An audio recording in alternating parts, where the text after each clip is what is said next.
Hey, what is going on, guys? Today is May 30th in Louis Giglio's Grace and Glory Daily Devotional. A reading from Romans chapter 6, verse 8. Embrace the discomfort. Now, if we died with Christ, we believe that we will also live with him. In following Christ, you were called to turn away from idols and sin patterns that are all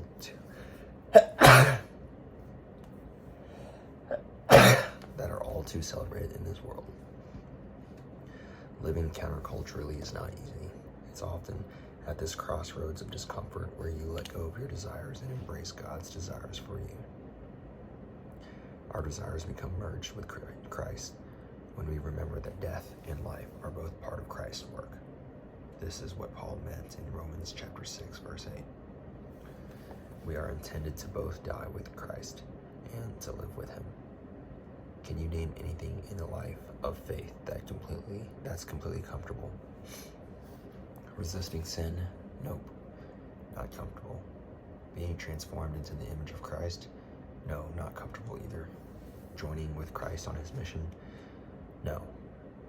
Wondrous, but not always comfortable. It's no wonder Paul wrote in 2 Corinthians chapter 12, verse 10, "That is why, for Christ's sake, I delight in weakness, in insults, in hardships, in persecutions, and difficulties." You might be tempted to despise the discomfort, but God is inviting you to embrace it as he continues to strengthen you to make you more like him.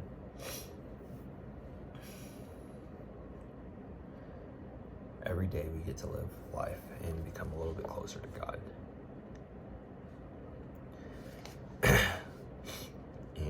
As Christians, our goal is to have a strong relationship with God, not an easy relationship with him. I've never thought about looking at the discomfort and trials as that way, but we can spin it as an opportunity to have our faith strengthened for God, to be with God even closer. I believe it was Paul who saw all the acts of Jesus and still being persecuted asked Jesus himself, "Jesus, are you going to save us? Is this real?"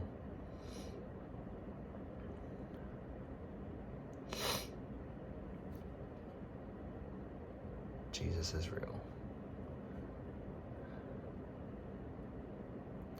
Jesus is real. We get to live with him here. We get to die with him. It's not going to be easy, but with God, it's easier. The prayer today says, "God, I want to live with you and desire what you desire. I trust your spirit to strengthen my soul."